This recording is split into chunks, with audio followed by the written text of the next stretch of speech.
Kontrarjament għal dak li qed jipprova jpenġi hu stess, il-kelliem nazzjonalista l-intern Jason Azzopardi ammetta li kien Charles Attard magħruf bħala iż-Żambi li ħal inizjattiva waħdu u kkuntattja lil Darryl Luke Borg li kien akkużat intortament. Azzopardi qed jipprova jgħid li kien Silvio Scerri, Chief of Staff tal-Ministru għall-Intern u Sigurtà Nazzjonali, li kkuntattja liż-Żambi sabiex dan ikellem lil Darryl Luke Borg.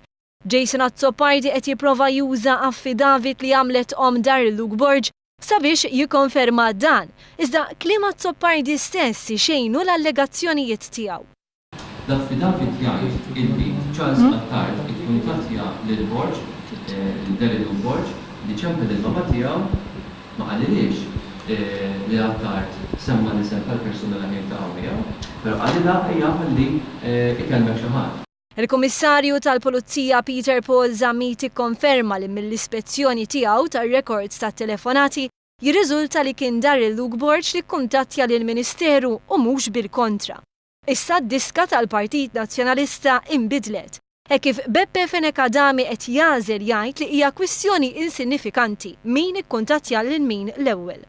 Fl-istess nifs il-Partit Nazzjonalista qed jallega li l-Kummissarju tal-Pulizija seta' kiser il-liġijiet ta' protezzjoni tad-dejta meta investiga it-telefonati. Kontrarjament għal dak li qed jipprova jpinġi l-Partit Nazzjonalista, il-Pulizija tista' bil-liġi titlob għar-records tat-telefonati li jsiru kif ikkonferma ma' One News l-Ispettur ta' Cybercrime Unit Sandro Camilleri.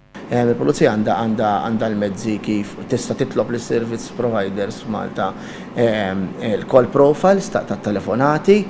Importanti ngħid ukoll din nagħmluha aħna għandna bażi legali biex nagħmluha, il-Pulizija għandha sija l-artiklu 355 tal-Kodiċi Kriminali u sija l-avviż legali 198/2008 illi tuha s-saħħa li titlob lis service provider dik l-informazzjoni. Minkejja li l-Partit Nazzjonalista donnu qed jieħu gost isejjaħ konferenzi tal-aħbarijiet u jitfa' dubju fuq l-investigazzjonijiet tal-Pulizija li għandhom iwasslu għall-ġustizzja, kemm Jason Azzopardi kif ukoll Beppe Fenekadami jgħidu li għandhom fiduċja fl-eks imħallef Franco De Pasquale li qed imexxi l-investigazzjoni indipendenti dwar l-arrest ta' Darryl Luke Borg. Iżda d-deru skomdi għall-aħħar meta One News staqsa jekk l-imħallef maħtur fi żmien Gvern Nazzjonalista igawdix il-fiduċja tagħhom. L-imħallef Franco De Pasquale huwa persuna ta' rettitudni, ta' esperjenza u kien hemmhekk diġà bħala ċermen tal-Police Board. Ġifieri iva jew le, ma fimx it-tweġiba tiegħek, għandkom fiduċja fih jew le? L-imħallef Franco De Pasquale jien għandi fiduċja. Għandek fiduċja fih? Fil-Police Board għandek? Kif ikolli nsaqsi lilek Beppe Fenekadami, għandek fiduċja fl-eks imħallef De Pasquale?